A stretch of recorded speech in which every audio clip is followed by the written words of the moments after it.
Good evening. We're going to go ahead and call to order the June 26, 2025 regular meeting of the. Please rise for the pledge.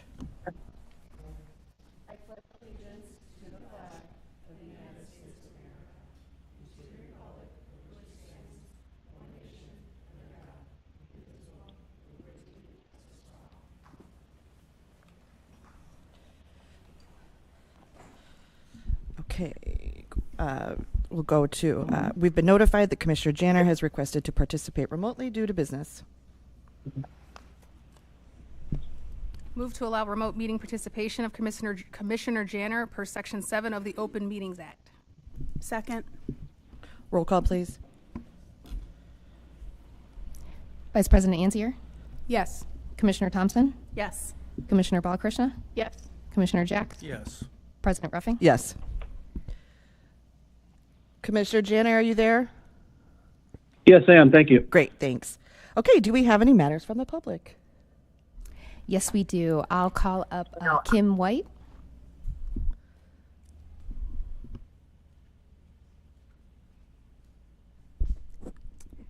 Good evening, everyone. Can you hear me okay?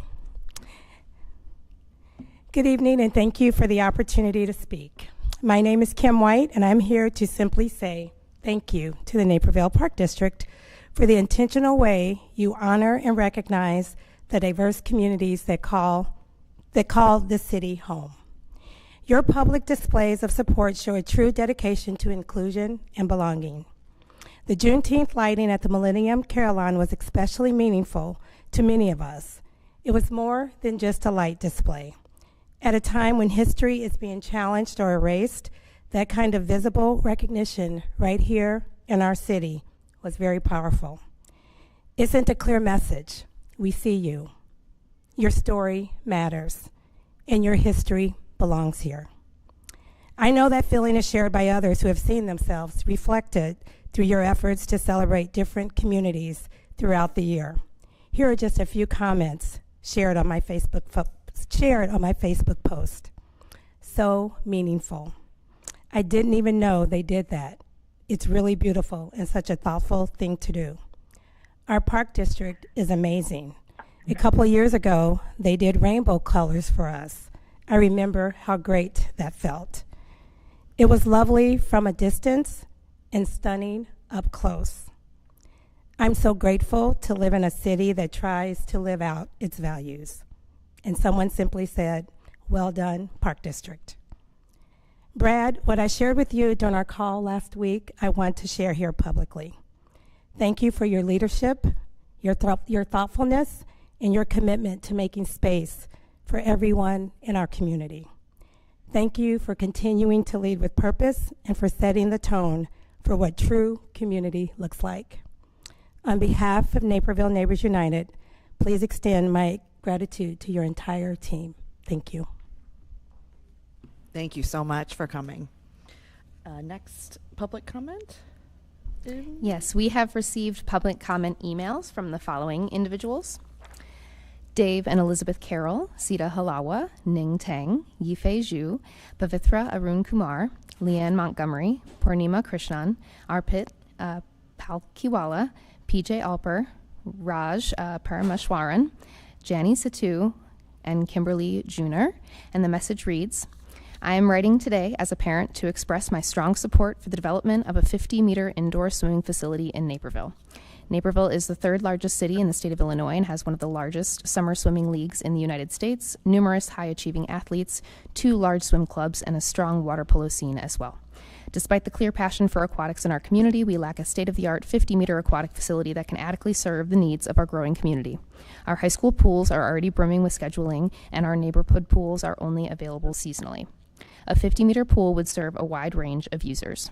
Youth competitive teams, including Fox, Mavs, Naperville Swim Conference teams, etc., high school teams from District 203 and 204, masters swimmers, Naperville Waves, triathletes, and adult fitness swimmers, residents seeking lap swim, swim lessons, or water fitness, people needing aquatic therapy or rehabilitation. Beyond serving daily needs, this type of facility positions Naperville as a regional destination for swim meets and events, bringing in significant economic benefits to hotels, restaurants, and local businesses. Aquatics is more than a sport, it's a life skill. Investing in a facility like this is an investment in Naperville's public safety, community health, and economic vitality. I urge the park board to prioritize the project for a 50-meter pool for the benefit of our current residents and for generations to come. Thank you for your thoughtful consideration. Thank you. Does that wrap up public comments? Great, thank you. All right, on to the consent agenda. Marissa, will you please read the consent agenda for us? Item 3.1, approve the appointments of President Leslie Ruffing and Commissioner Chris Jacks to the Finance Committee, President Leslie Ruffing to interim chair said committee. 3.2, approve the appointments of Commissioners Allison Thompson, Ashwarya Balakrishna, and John Risval to the Legislative Committee, Commissioner Thompson to interim chair said committee. 3.3, approve the appointments of Commissioners Ashwarya Balakrishna and Vice President Ruffing and Sierra Recreation Committee, Commissioner Balakrishna to interim chair said committee. 4, President Leslie Ruffing to the Riverwalk Commission. 3.5, approve June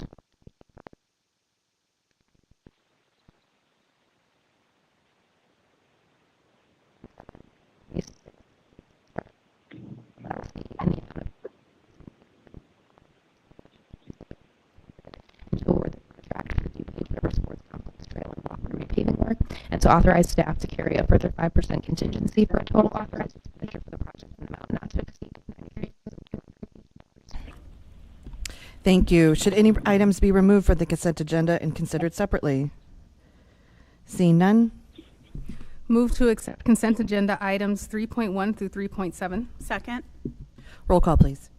Vice President Zier, Yes. Commissioner Thompson, Yes. Commissioner Balakrishna, Yes. Commissioner Jacks, Yes. Commissioner Janner, Yes.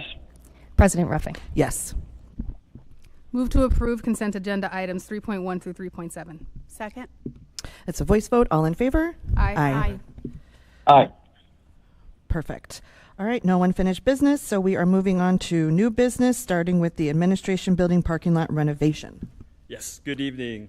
A contract for this project is expected to be presented to the park board for approval in July.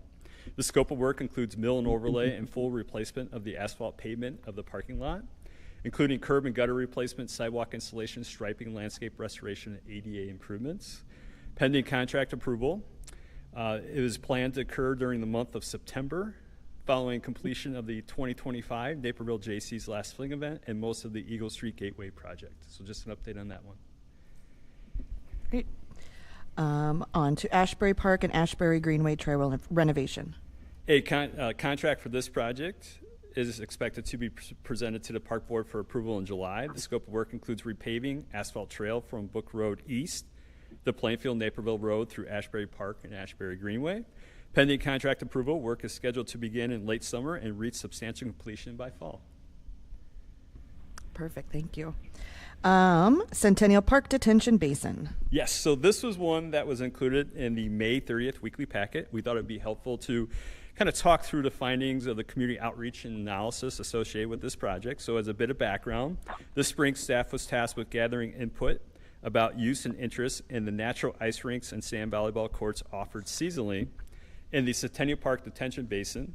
Staff administered a community outreach initiative to gather input and communicate the challenges in managing these amenities.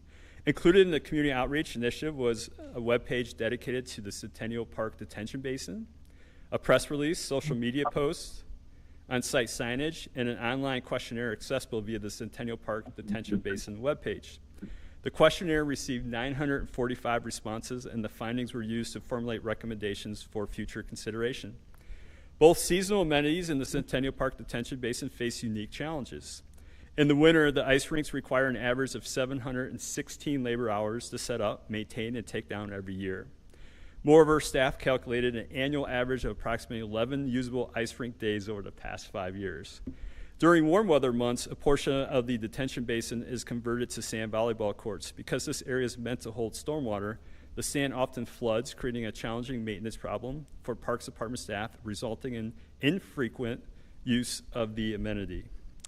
Based on the community input received, staff recommends the approach of exploring options to relocate the ice rinks within Area 3, that's the central area of Naperville, For example, one option is to consider possibly relocating the ice rinks to the permeable paver parking lot with an extremely flat surface at the community garden plots planned to be installed in fall of this year and spring of next year. A refrigerated ice rink system is recommended and would allow for more consistent use and extended skating season for the community to enjoy. Staff also recommends removing the sand volleyball courts and relocating them to a more suitable location, ideally in a larger park with support infrastructure. A possible site to consider for relocating the sand volleyball courts is Meadow Glens, which is classified as a community park with parking lots. Finally, staff supports expanding the Prairie Nature Garden in the detention basin to align with the Park District's environmental education, stewardship, and sustainability core value by promoting natural resources, management, and sustainability initiatives. A thought is that a small portion of the mowed turf will remain to accommodate baseball team warm-ups associated with the adjacent ball field. This change would occur following the successful relocation of the ice rinks and sand volleyball courts to other sites. There are no plans to remove the ice rinks and sand volleyball courts from Centennial Park Detention Basin until the amenities are successfully relocated and operational at other locations. So we just wanted to package that all up for the board this evening and see if there's any questions or comments. But just there was a lot of community outreach and a lot of great information we wanted to share with you all. Thank you. Yes, having all that feedback is so helpful. There's a sand volleyball inside Centennial, right? Or am I making right? Okay. Is there just one court or? Okay, thanks. So that obviously will still be there. Obviously, you have to be a paying visitor, but okay. Any other questions? Okay. Thank you so much. Thank you. All right, moving on to Naperville T improvements. Good evening. At the June 12th, 2025 Park and Recreation meeting, staff introduced plans to solicit bids for a project to renovate select tees at Naperville Golf Course. A memo detailing the project was also included in the June 20th weekly packet. The scope of this project includes clearing and removals, drainage improvements, feature construction, grading and shaping, grassing, cart path paving, and irrigation adjustments for select tee boxes that are undersized for the number of rounds Naperville has been experiencing. A total of 4 contractors solicited bids for this project, which were opened on June 24th. All the bids solicited, unfortunately, were higher than the budget allotted for this project.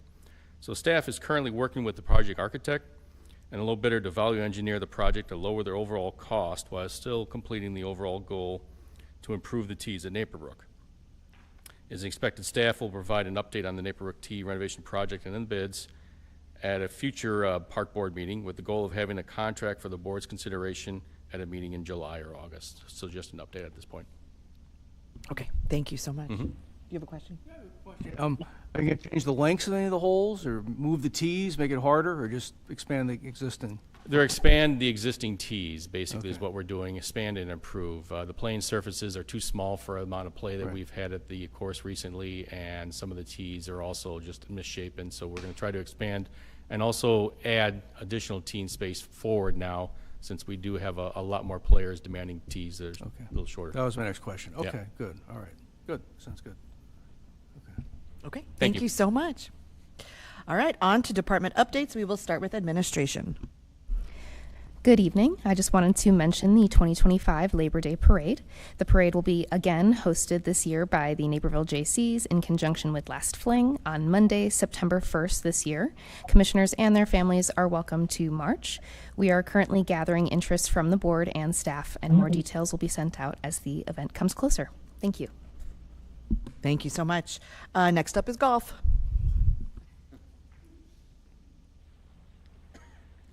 Thank you. A couple updates from the golf. July and August coming up now are when we have our Naperville City Golf Championships. Those will be scheduled in the next 2 months. Staff at both courses will be hosting events for juniors, men, women, and seniors over that period. First up will be our Naperville Junior Amateur. This tournament will be on Monday, July 7th at Naperbrook. We're expecting over 100 boys and girls ages 9 through 17, with participants competing in flights based on age and gender. All participants will receive a lunch and a tea prize with the round, and the low finishers in each flight receive trophies. And then on the Can't Control Mother Nature, a couple of weeks ago, we were actually commenting on how cool it was. Now we're in the middle of a heat wave that's seen some days in over 100, or the heat intensity over 100. Despite the heat, both courses have remained very busy. We haven't seen a significant change in the number of rounds with the warmer weather. For example, today, as hot as it is, we are expecting over 500 rounds combined between the two courses. But however, we've made some adjustment to our programs and just to make sure everybody's safe and be able to tolerate the hot weather. Staff has plenty of hot water available for everyone, and more frequent breaks are offered for people to get in the clubhouse, cool off for a little while, or just sit in the shade. And then on the courses, the turf conditions continue to be excellent. Staff has been reducing some of the mowing to allow the turf to better manage the heat. And also on another note, with the heat, staff has been very impressed with the new irrigation system at Naperville. Good news with that. The system has provided staff with more precise irrigation, which has limited the issues of areas being overwatered or missed completely by the previous system. And that often resulted in damaged turf, and we're not seeing that right now, which is great. We're just seeing more consistent turf conditions even when we go through some extreme weather like we are right now. So good news on that point. Awesome. And I just have to shout out staff at Springbrook. My youngest did the camp this week, and I was so encouraged by how many kids were there this week, even though it was so hot. And they always do a great job. So Excellent. Shout out. Great Thanks. to hear. All right. Thank you so much. Next up is Human Resources.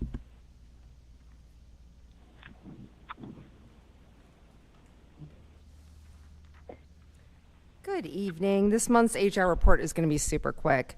The HR team, with assistance of Jackie Gonzalez, who is our superintendent of recreation, wrapped up second round interviews for the HR specialist position this week, actually yesterday. And we look forward to making an announcement about the position, if not tomorrow, early next week. So, Perfect. Thank you so Thank you. much. All right. On to IT.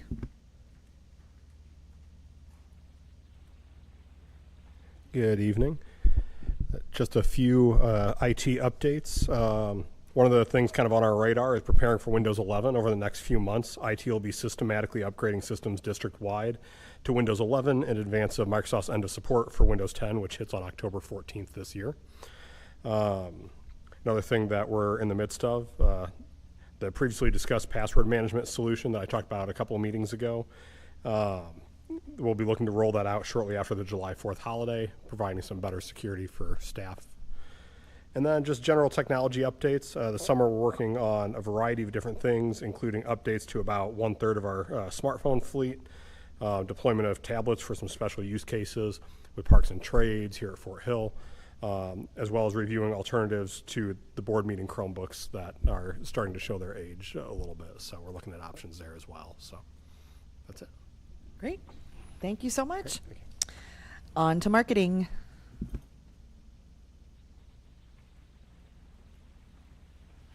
Good evening. I have one quick update for you. So we've finally crossed the threshold into summer, and that means we've got some more playground ribbon cuttings coming up. We have one at White Eagle Park on July 15th, another at Willowgate Square on July 22nd, and then Rose Hill Farms Park on August 5th. All events begin at 5 p.m., and it's a great opportunity, as you know, to connect with the community and the residents and celebrate something really fun like a new playground. So looking forward to those, and there are some more that will be coming up later in the summer and into the early fall, so stay tuned. Perfect. Thank you. And I can't remember if the paddle boat video that you guys did a week was amazing. It was just the looks on their faces. It was just joyful. So Yeah, we're having a lot of fun with social media. I am enjoying it greatly. So thank you for all the work on that. Thanks. All right. On to parks. Good evening. I had two updates to share with you. On Tuesday, our North Parks and Riverwalk manager learned that the contractor working on the Eagle Street Gateway will be requesting an extension to their project completion deadline with the city. Substantial completion of the project was originally expected by August 22nd. However, the contractor now anticipates an extra 4 to 6 weeks may be required due to weather-related issues and design updates. The project schedule was built with the intent that the gateway would be open for use during the Labor Day weekend and for the last fling event. This delay would keep the project fence-off and inaccessible, though the administration building parking lot would be cleared and available for last fling activities. Most of the installation of the structural elements would be completed by the original 8/22 deadline. It's anticipated that tasks such as the installation of handrails, paver installation, masonry work, and the repainting of the landform sculpture would take place during the requested extension. And just to add on, as Director Schutz had mentioned, the parking lot renovation at the administration building, this is still evolving, so we've got meetings set up with the contractor and the city, so there's still a lot that's kind of up in the air, but we're working to kind of narrow things down and then put together a new plan. All right. Any questions? No? Okay. Go ahead. And then sorry. my other update, and what's becoming a trend over the past few years, the combination of the extended periods of dry weather and soaring summer temperatures has caused the aesthetics issues for several of the district's retention ponds. While addressing aquatic weeds is not something new for staff, stacking the consecutive years of hot, dry weather has affected locations that did not have a prior history of being problematic. So last year, as an example, we received several calls about the retention pond at Summerfield Lake. That location, an open water system that typically flows in from the White Eagle Golf Course and out to Springbrook Golf Course, drew a lot of attention from residents as depths dropped below the under-road culverts that connect bodies of water and left a shallow, stagnant pond. The low levels allowed the tops of subsurface vegetation, typically never visible, to protrude from the surface, and the decrease in water volume allowed water temperatures to heat up, and along with the lack of flow, provided ideal conditions for algal blooms. These problems were rectified once the area received enough rainfall to restore the pond back to normal levels. In 2025, staff is reporting similar findings, again at Summerfield Lake, but also at other open system ponds, including Wildflower Park and Brook Crossings, as well as the pond at Commissioners Park. None of these locations had previously suffered from aquatic weed issues, so it's something that's caught our attention. Aquatic herbicide applications are typically not recommended during these conditions, as already depleted dissolved oxygen levels would further diminish and potentially result in fish kill due to the decaying vegetation. Decaying vegetation can also provide the nutrients that help fuel those algal blooms. So we'll continue to consult with our pond service contractors to ensure that we're aware of any additional options. But up to this point, recommendations have been to let nature self-correct the issue. These retention areas were designed to accommodate the fluctuating water levels, so there's nothing wrong or broken to tend to at this point. And having been through this last year, we learned that really shifting our focus to education on the topic and getting out ahead of the issue and then informing anybody who contacts us is the key and has resulted some very positive feedback from our residents. Great. Thanks for explaining all that. I appreciate it. Thank you. Thanks. Planning and development. I have one update for the board this evening. In July, we will be inviting the community to view information about proposed key 2026 capital improvement projects. Residents will be encouraged to view the list of projects and submit input via an online comment form. The comment period will be from Wednesday, July 16th until Wednesday, July 30th. A weekly packet memo with a list of 2026 improvements, project maps, and letters will be provided before the community comment period. Just as a sneak preview, the draft list of projects for the open house event includes playground renovations at Apache Park, Burr Oak, Fox Hill Greens, Knock Park, Queensberry Greens, Spring Hill Park, Willoway Park, as well as a pond dredging and shoreline restoration for Summerfield Lake Park. So that's our list for 2026. More to follow in an upcoming weekly packet. Fantastic. Thank you. Thank you. And last but certainly not least, recreation. I am such a nerd. All right, good evening. So as Kevin mentioned, the weather has been doing favors for us. Over the weekend, we reached capacity on both days. The weather is also helping us boost our sales of Centennial Beach memberships, which we are now right in line with last year, so that's good. Today we have over 7,500 active passes. With the warm weather, we do hope to continue to see a daily pass. It's still down 21%, but if we keep this up, we're going to jump right back into it. So, the district's customer service team has been busy managing the influx of park rentals requests that have come in. Today we have 710 that have been submitted thus far. 262 requests that have been already booked, and 28 that are still pending. In addition to these park rentals, we'll also coordinate community events, including walks, runs, festivals, parades, cultural events, and performing art events. At the end of 2025, the district will have supported over 50 community organizers with their events. So we're really very involved. And then some of you have already heard this. I gave this update at the Parks and Rec. But although much of our program focus has been moved to the outdoors, the Fort Hill Activity Center continues to be a popular place. As of June 1st, total memberships have jumped to over 9,500 members, with usage through May 31st up 19%. All right, and last but not least, on July 26th, the Naperville Park District, in collaboration with the DuPage Hispanic Alliance, will host Rhythm on the Riverwalk. This event will feature live Latin music and dancing performances on the patio of the Paddleboat Quarry facility. These performances are just one of the many stops that will complement the Latin Walk, the Latin Art Walk. That event will take place in downtown Naperville. So it's a great addition. I did want to share the flyer because the marketing team did a great job with it, but we're not quite ready. We still have some tweaks, but just to kind of give you an idea, they actually approached us to see if there's something that we could do with them, and I thought the patio would be a great addition, so we'll see how it goes. So thank you.